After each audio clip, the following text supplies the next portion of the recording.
Salut tout le monde, c'est Laurent Marchand, j'espère que vous allez bien, je vous souhaite la bienvenue dans cette vidéo. Dans cette vidéo aujourd'hui, on va parler d'un sujet qui est très souvent cité dans le développement personnel. C'est un outil, c'est un concept, c'est une idée autour de laquelle beaucoup de gens travaillent et parlent. Il s'agit de l'effet miroir.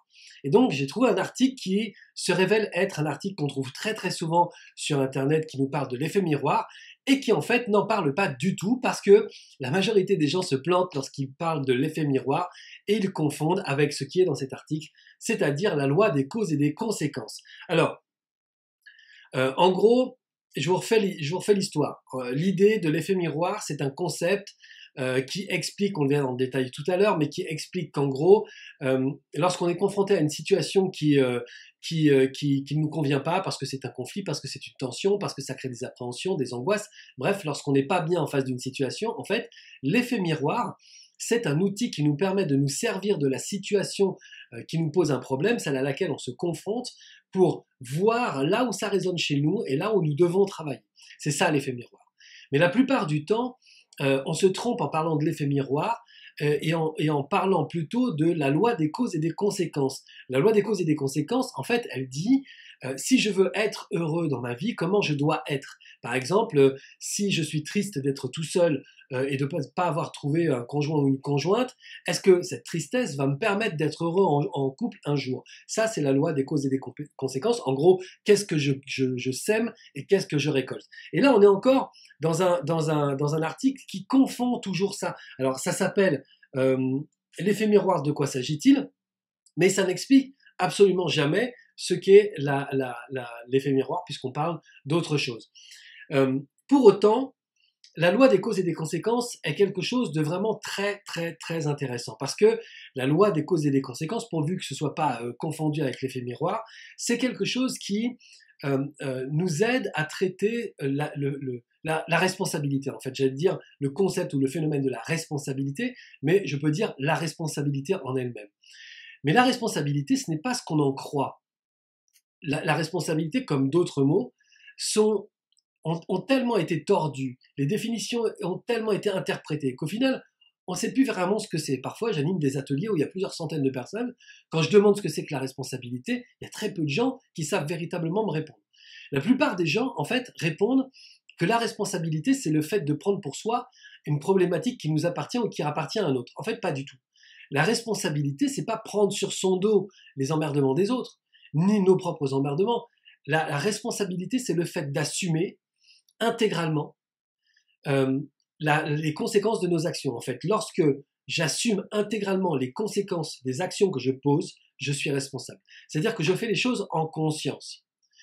La loi des causes et des conséquences, dès lors qu'elle est comprise, nous permet de comprendre la responsabilité. Lorsque la responsabilité est comprise, ça nous permet de comprendre la loi des causes et des conséquences. Et en fait, cette responsabilité est quelque chose de très important pour toute personne qui cherche à grandir dans sa vie. Parce que la responsabilité va nous obliger à regarder en conscience les actions que l'on pose.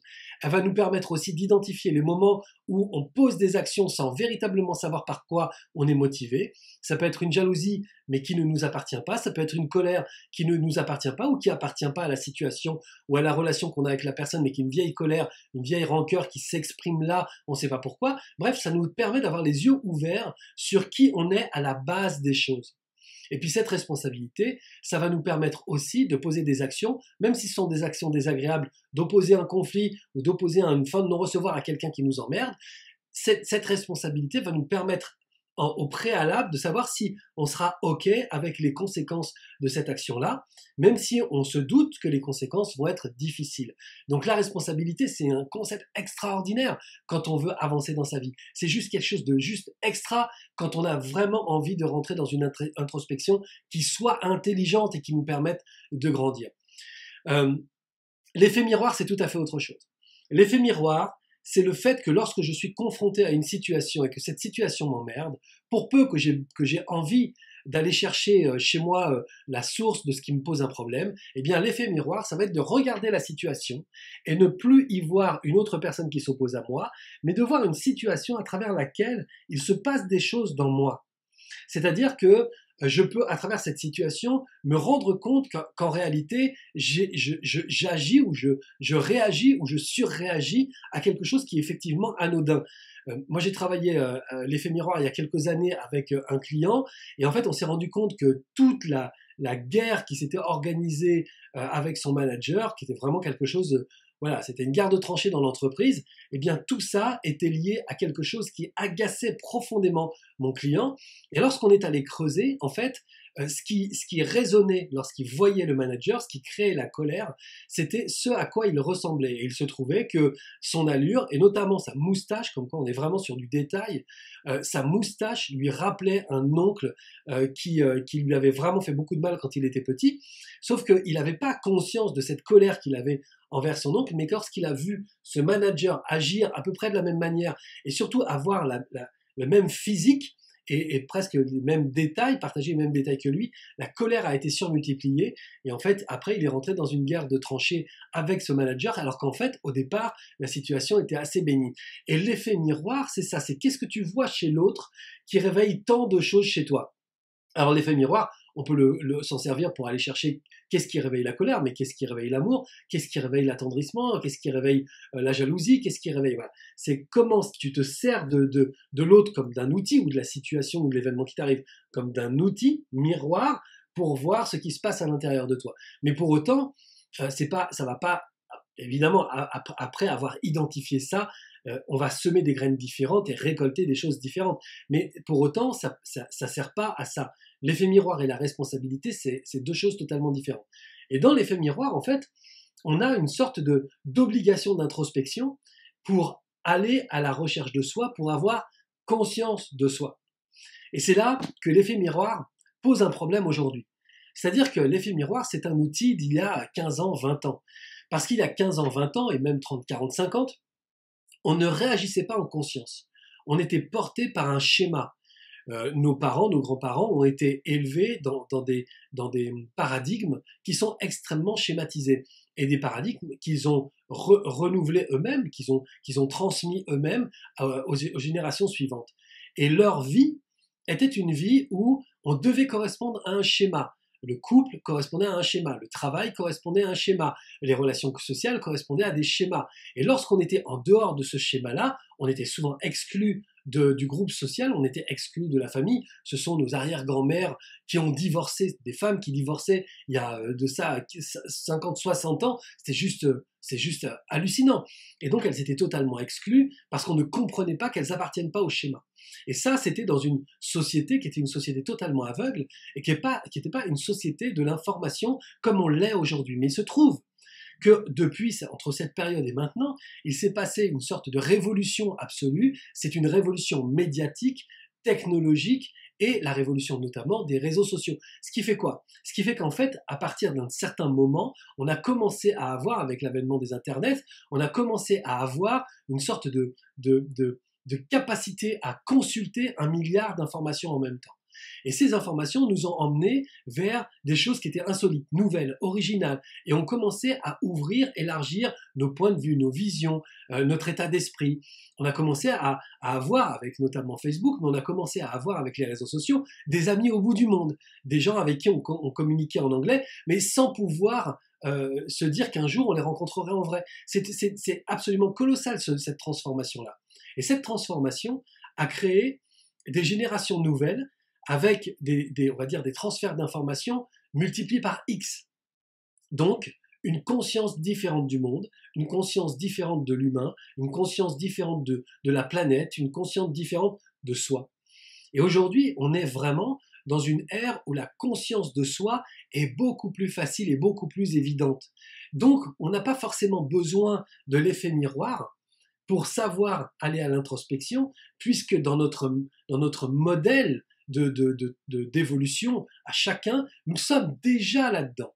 Donc aujourd'hui, nous sommes dans une société de plus en plus consciente, ce qui veut dire aussi que plus on donne de la conscience ou des outils de conscience aux gens, plus ils peuvent avoir peur, plus ils peuvent se fermer, et plus ils peuvent être en réaction brutale, voire hyper violente, avec cette ouverture. C'est aussi pour ça que on voit de plus en plus d'actes terroristes, parce que on a accès à l'information. Il y a ceux qui vont prendre l'information, l'accueillir et vivre avec. Il y a ceux qui vont prendre l'information et rajouter des nouveautés, etc., parce que ce sont des grands créatifs ou parce que ce sont des grands dingues, tout simplement. Et il y a d'autres gens qui vont trouver que tout ça c'est trop et qu'il faut revenir très très vite à quelque chose qui était extrêmement schématisé et qui était extrêmement clair pour eux, évidemment. Et ceux-là vont être les plus dangereux d'entre nous. Mais par exemple, les adolescents d'aujourd'hui sont dans un état de conscience bien plus développé que nous à leur âge. Moi aujourd'hui, l'heure où je vous parle, j'ai 50 ans. Quand je vois les ados aujourd'hui de 14, 15 ans, 16 ans, ils sont beaucoup plus en conscience que moi quand j'avais 14, 15 ans, 16 ans. Normal, puisque moi j'étais issu d'une génération du schéma et aujourd'hui, eux, ils sont issus de la génération de la conscience. Mais les enfants plus jeunes, ceux qui ont 10, 9, 8, 7 ans, ceux-là sont encore plus dans une ouverture et encore plus dans une conscience. Et ils vont grandir, ils vont être élevés par des générations de la conscience, accompagnés par des grands frères et des grandes sœurs de la conscience. Donc du coup, ils n'auront pas besoin de l'effet miroir. Mais imaginons qu'on continue de dire que l'effet miroir est un outil absolument génial pour la conscience de soi et pour l'introspection. Qu'est-ce qui va se passer? Si j'ai conscience de moi, okay, ça veut dire que je fais les choses en conscience. Ça veut dire qu'en gros, j'amène dans la réflexion quelque chose qui s'appelle le choix. Ce qui n'était pas le cas dans la génération des schémas. Okay, dans la génération des schémas, on n'avait pas le choix. On faisait les choses parce que c'est comme ça qu'il fallait les faire. Mais là, j'amène le choix. Donc ça veut dire qu'à la base de ma réflexion, à la base de mes engagements, à la base de mes actions, à la base de mes relations ou de ma volonté d'avoir des relations, il y a une conscience, il y a un choix. Je veux rencontrer ce type de personne. Je me sens bien dans ce type de situation. J'ai envie d'exprimer ce type de choses avec ce type de personne. Si je suis dans un stress ou si je vis une situation conflictuelle et que je suis en face de l'effet miroir, qu'est-ce qui va se passer? Si je considère qu'en fait ça m'apprend sur moi, eh bien je vais être déconscientisé de ma propre conscience. En fait, je vais me servir de cet outil-là d'une façon contre-productive. Je n'arriverai pas à savoir ce que cette réflexion fait résonner en moi. Pourquoi? Parce que je le sais déjà. Et je vais essayer d'avoir une réflexion qui va être sans fin, parce que je vais essayer de me faire croire, en utilisant cet outil de l'effet miroir, je vais essayer de me faire croire qu'à travers ça, il y a une réponse que je ne connais pas, alors que j'ai juste pas envie. Ce qui résonne à l'intérieur de moi, c'est que ça ne correspond pas à ce que je veux vraiment. Ce qui était impossible de se dire il y a encore 20 ans ou 25 ans. C'était impossible de se dire ça ne correspond pas à ce que je veux. Aujourd'hui, nous avons la liberté de faire ça. Alors on pourrait croire que c'est juste bizarre de dire mais si, avant il y avait quand même la liberté de faire. Non, je vous promets que non. Aujourd'hui, depuis on va dire une dizaine d'années, on commence véritablement à être en conscience de nos propres choix.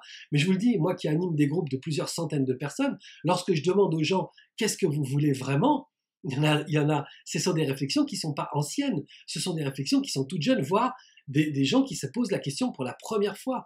Oui, c'est vrai ça, qu'est-ce que je veux? Mais pas qu'est-ce que je veux, qu'est-ce que je veux vraiment? Qu'est-ce qui est vraiment important pour moi? Et c'est là où on commence à semer les graines de la responsabilité. Et quand il y a de la responsabilité, il n'y a plus besoin d'effet miroir. Parce que dans la responsabilité, on va engager des mouvements, on va faire des choix dans nos relations, et lorsque ça va se tendre, eh bien on va se poser la question de savoir est-ce que c'est ok pour moi d'avoir ce type de relation avec ce type de personne? Oui, non, oui, c'est ok. Bon, en ce moment c'est un peu tendu, mais ça me va bien, donc on va régler le problème. Non, en fait je me rends compte que ce type de personnes ne sont pas des gens avec lesquels j'ai véritablement envie de construire ma vie. Eh bien, je vais me retourner vers d'autres personnes. Et aujourd'hui, l'autonomie des ados, l'autonomie des jeunes, leur capacité à justement mieux se gérer que nous quand on avait le même âge, vient de ça, vient de cette conscience nouvelle qu'ils ont ou à laquelle ils ont accès parce que l'information est autour d'eux, parce que l'éducation change, parce que les parents eux-mêmes changent, il y a de plus en plus de parents qui font de l'introspection, ou peut-être même de plus en plus de parents qui sont dans le déni, mais en tout cas aujourd'hui ça change. Le déni, un enfant élevé dans le déni va se tourner vers ses copains et se rendre compte du contraste qui existe entre les parents des autres et ses parents à lui. Il va pouvoir faire le choix. On est vraiment dans la société du choix aujourd'hui, et plus on sera justement nourri d'informations intelligentes sur le choix et comment faire des choix conscients vers ce qu'on veut vraiment, plus on sera accompagné vers ça, plus on récupérera notre puissance et plus les générations suivantes vivront justement dans leur pleine puissance, dans leur plein talent, dans leur plein potentiel, en assumant pleinement leurs envies et en assumant intégralement les conséquences de chacune de leurs actions. Donc, ne confondons pas effet miroir et loi des causes et des conséquences, ou les lois de la responsabilité. Ce sont deux choses différentes. Si vous voulez travailler avec l'effet de miroir, faites-le. Mais honnêtement, je vous dis, c'est une perte de temps. Ça va vous prendre la tête pour rien du tout. Cet outil n'a plus lieu d'être. Il était très très utile et même extrêmement précieux à des moments où les gens ne savaient pas comment réfléchir sur eux-mêmes parce qu'ils n'avaient aucune conscience d'eux. Bon, là, on se servait de la situation extérieure pour dire qu'est-ce qui fait résonner ça en toi. Et là, on avait des réponses et c'était merveilleux. Mais aujourd'hui, c'est d'abord inutile, voire carrément inefficace, voire carrément contre-productif. Donc, on laisse l'effet miroir et on s'occupe de la responsabilité, la loi des causes et des conséquences. J'assumerai intégralement les conséquences de chacune de mes actions. Ok ? Posez-vous la question de cette responsabilité et appliquez-la dans votre vie. Je vous le souhaite parce que ça amène souvent énormément de bonheur. C'était Laurent Marchand. Ciao.